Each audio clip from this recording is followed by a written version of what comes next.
कशा सर्वजण? अपेक्षा करते तुम्ही सर्वजण ठीकच असाल। मी प्रियंका तुम्हा सर्वांचं माझ्या यूट्यूब चॅनलमध्ये खूप सारे स्वागत करते। आजचा दिवस तुम्हाला शुभ जावो, तुमच्या मनातील सर्व इच्छा अपेक्षा पूर्ण होत। बाय द वे खूप दिवसातून मी असा लॉंग व्हिडिओ शूट करत आहे। लॉंग व्हिडिओ शूट करण्याचं कारण हेच आहे की मी आज तुम्हाला यांचे लोकेशन असं शेअर करणार आहे। बाय द वे तुम्ही कोणी बघितलं असेल त्यांच्यासाठी तर आहेच, ते सुद्धा एन्जॉय करा आणि ज्यांनी कोणी बघितलं नाही त्यांच्यासाठी सुद्धा आहे। तर तुम्ही हे बघितलंय का लोकेशन, आणि बघितलं असेल तर केव्हा बघितलंय ते सुद्धा सांगा। कारण आता आम्ही निघालेलो आहोत, सगळं आवरलेलं वगैरे आहे। तर चला आता मी निघते, तुम्हाला दाखवते। चला तर मंडळी, बरेच दिवस झालं मी कुठं बाहेर गेले नव्हते, तर त्यामुळे असा विचार केला की बाहेरही जाऊन होईल आणि लोकेशनही शेअर करून होईल। चला तर फायनली आम्ही नारायणपूरमध्ये पोहोचलेलो आहोत। आता पुढे दर्शन करायला जातो, तेव्हा आम्ही तुम्हाला दाखवतो। तर हे इकडे समोर सायली आणि त्यांचे पप्पा। तर मंडळी, पहिल्या लोकेशनवरती आपण पोहोचलेलो आहोत। तर पहिल्या लोकेशनवर पोहोचल्याच्या नंतर बघताय तुम्ही, सकाळी लवकरच निघालो होतो तरीसुद्धा उन्हाने मात्र कहरच केला होता। तर निघाल्याच्या नंतर पुढे बघा, जाता जाताच म्हणजे थोडंसं अंतरावरतीच मंदिरातलं भजन वगैरे ऐकायला येत होतं।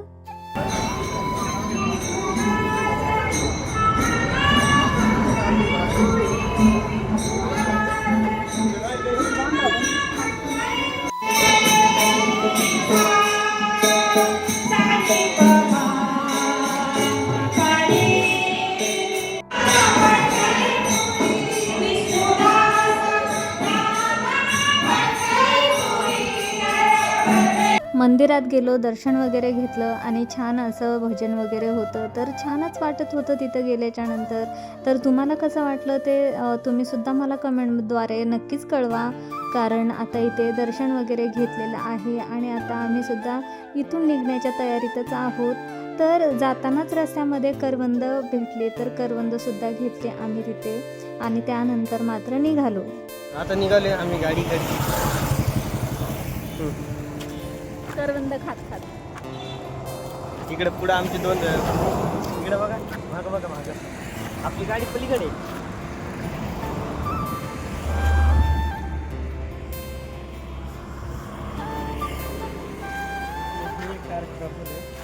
तेच एक झाले खराब, बाकी सगळे चांगले। ही गाडी आमची फायनली गाडी जवळ येऊन करवंदाचा आस्वाद घेत आहे। तर मंडळी, तुमच्याशी पहिलं लोकेशन शेअर केल्याच्या नंतर आम्ही मात्र निघालो पुढच्या वाटचालीसाठी। तर आता पुढे सुद्धा जाऊन आपल्याला एक लोकेशन बघायचं आहे, दर्शन घ्यायचं आहे। खूप छान आहे तिकडे, बघा ना, एवढ्या उन्हाळ्यामध्ये सुद्धा इथे खूप सारे म्हणजे हिरवळ अशी दिसत आहे। ते बघूनच खरं तर मन प्रसन्न होत आहे हो। आणि पुढच्या लोकेशनला जाताना मात्र हा छोटूसा घाट आहे, पण छान आहे। पावसाळ्यात जर का तुम्ही इकडे आला तर तुम्हाला इथून घरी जायची इच्छाच होणार नाही, एवढं सुंदर दिसतं। बाय द वे कधीतरी पावसाळ्यामध्ये सुद्धा मी इकडे जाऊन तुमच्याशी हे शेअर करेलच। घाटातले रस्ते म्हटलं की थोडेसे अरुंद तर असणारच, म्हणून थोडासा वेळ लागला, पण फायनली आम्ही आमच्या डेस्टिनेशनला पोहोचलेलो आहोत। तर समोर बघा, खरंच खूपच ग्रीनरी होती आणि इकडे एवढी शांततासुद्धा होती, मन प्रसन्न होत होतं।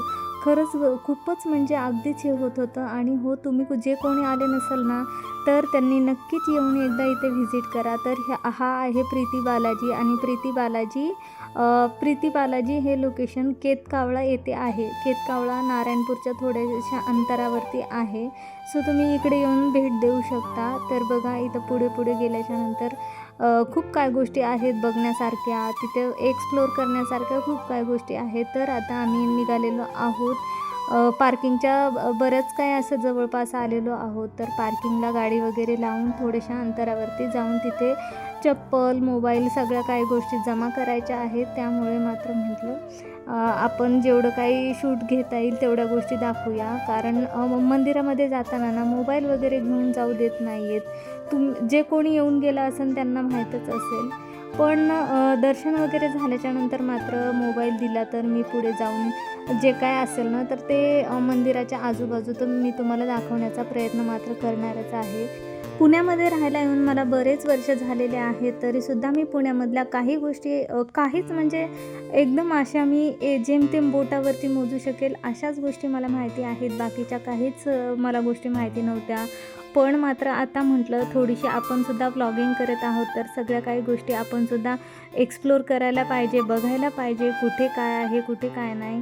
तर फायनली आम्ही आलेलो आहोत पार्किंगकडे. आता इथे गाडी वगैरे पार्क करून आम्ही जाऊ पुढे थोड्याशा अंतरावरती चालत जायला लागेल, कारण तिथे गेल्याच्या नंतर मात्र आपल्याला जे काय आपले चप्पल वगैरे आहेत तर ते सुद्धा जमा करावे लागतील आणि पुढे थोड्याशा अंतरावरती जाऊन मग मोबाईलसुद्धा जमा करायला लागतील. तर मंडळी, बाकीच्या गोष्टी सांगण्याच्या ह्याच्यामध्ये मी तुम्हाला हे सांगायचं विसरूनच गेले की हा व्लॉग मात्र गुरुवारचा आहे. तर मंडळी, फायनली आपण आपल्या सेकंड डेस्टिनेशनला पोहोचलेलो आहोत. बाय द वे, हे ज्यांनी कोणी बघितलेलं असेल त्यांच्यासाठी सुद्धा आहे आणि ज्यांनी कोणी नाही पाहिले त्यांच्यासाठी पण आहे. तर हा आहे प्रीती बालाजी आणि हे लोकेशन मला तुमच्यासोबत शेअर करायचं होतं म्हणून मी आले होते प्रीती बालाजीला. येता येता आमचे 2 दर्शन झालेले आहेत देवांचे. तर नारायणपूरमध्ये दत्ताच्या मंदिरामध्ये सुद्धा गेलो होतो आणि आता आले आपण तिरुपती बालाजी म्हणजे प्रीती बालाजी आपल्या इथं आहे. तुम्हाला बऱ्याच जणांना माहितीसुद्धा असेल आणि ज्यांना कोणाला माहिती नसेल त्यांच्यासाठी खूप माहितीचे व्हिडिओ आहे. सो प्लीज तुम्ही कंटिन्यू करा व्हिडिओ. तर मंडळी, फायनली आपण आता निघालेलो आहोत चालत गाडी वगैरे पार्क केली आणि त्यानंतर मात्र असं ठरवलं की चला आपण सुद्धा चालत जाऊया. तर सायली आणि सायलीचे पप्पा गेलेले आहेत पुढं. शूज वगैरे तिथे ठेवावं लागतात. तर तिथे चप्पल स्टँड वगैरे आहे आणि मोबाईलसुद्धा जमा करावा लागतो. सो ही आमची जातानाची शेवटची क्लिप असेल. तर तुम्हीसुद्धा मंदिरामध्ये वगैरे गेल्याच्या नंतर मी काय तुम्हाला दाखवू शकणार नाही, त्यामुळे नंतर मग दर्शन वगैरे करून आल्याच्या नंतर मंदिराच्या समोरच्या बाजूचं मी जे काय असेल आणि जसं काय असेल ते दाखवण्याचा प्रयत्न करते, जर का तिथे कॅमेरा घेऊन जाऊ दिला तर. चला.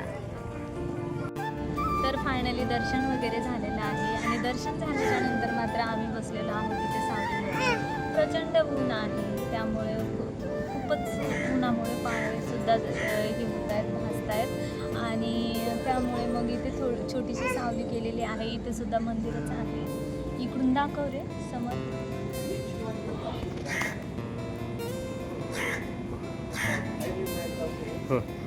आणि लगेचच ते तिकडे सुद्धा मंदिर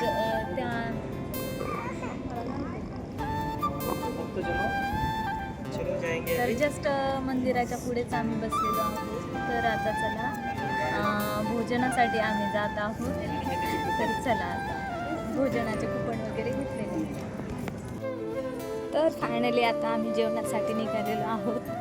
तर जेवायला जाताना हे असे काय सावली वगैरे केलेली आहे.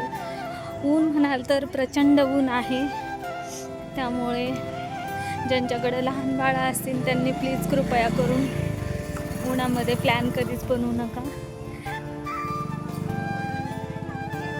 कारण आमच्या समोरच एक फॅमिली आहे, त्यांचं एकदम छोटं बाळ आहे. खूप त्रास होतो त्या बाळाला, खूप रडते. सो चला. तर मंडळी, आम्ही जेवायला बसलो, पण जेवायला बसलो तेव्हा त्यांनी काही शूट घेऊ दिलं नाही. जे काही शूट आम्ही घेतलेलं आहे तेवढ्यावरच म्हणजे त्यांनी येऊन सांगितलं की कृपया इथं शूट घेऊ नका.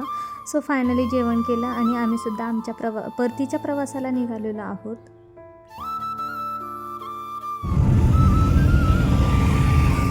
तर फायनली आम्ही निघालेलो आहोत परतीच्या प्रवासाला. तुम्हाला दिसतच असेल डोंगर वगैरे मागं. तर मंडळी, तुम्हाला समजलंच असं आमचे चेहरे बघून की उन्हाचा काय कहर आहे आणि कसं ऊन आहे.